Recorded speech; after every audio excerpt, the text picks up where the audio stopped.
Feicim le mo thuille boga na muintir bluthain. Feicim le mo thuille boga, rud éigin a thosnain leis an litir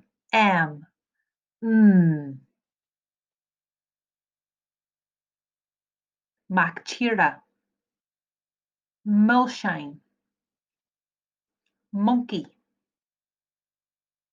marla, muck, merlin, mammo, mill, mac an dearg, madu, mammy, magnéid, mituga, mála.